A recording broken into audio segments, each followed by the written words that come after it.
Thomas scares the crows.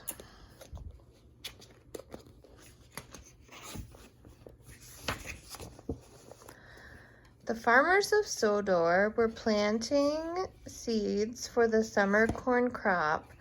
When Thomas pulled up at Farmer McCall's farm, he heard a lot of noise, a lot of loud noise.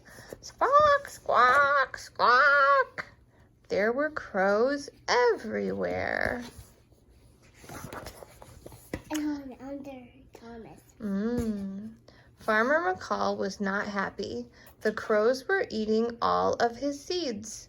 Shoo! Farmer McCall shouted at the birds.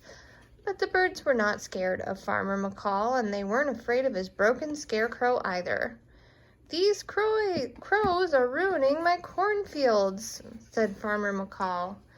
I will have to fix that scarecrow. Thomas has pulled up at the farm. An idea flew into his funnel. Thomas would scare the crows away by making lots of noise. Toot, toot, toot. Sure enough, the crows flapped away. But a few minutes later, they all returned. I'll keep those birds away until you fix your scarecrow, Thomas told Farmer McCall. But two of the biggest crows ignored Thomas's toots and hoots. Then Thomas had another idea. He would chase those birds far away from the field. The crows flew into the steamworks, where Gordon was getting a new coat of paint.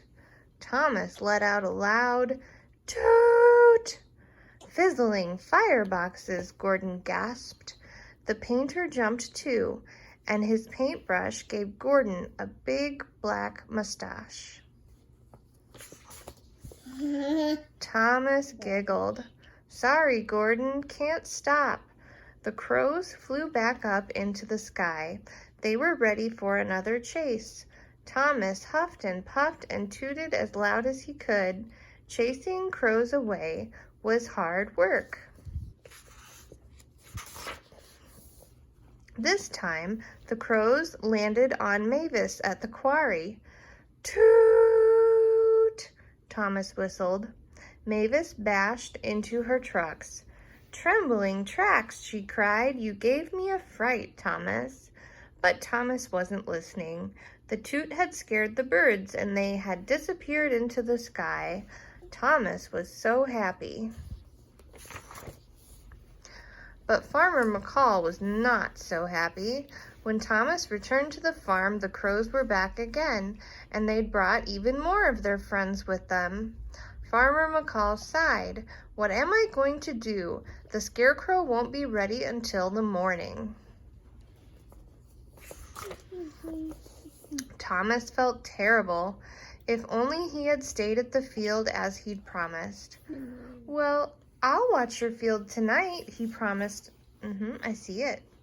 He promised Farmer McCall. Yours. Thank you. I won't move a piston. This time, Thomas kept his word. Yep, it's dark. Okay. He hooted and tooted all night long.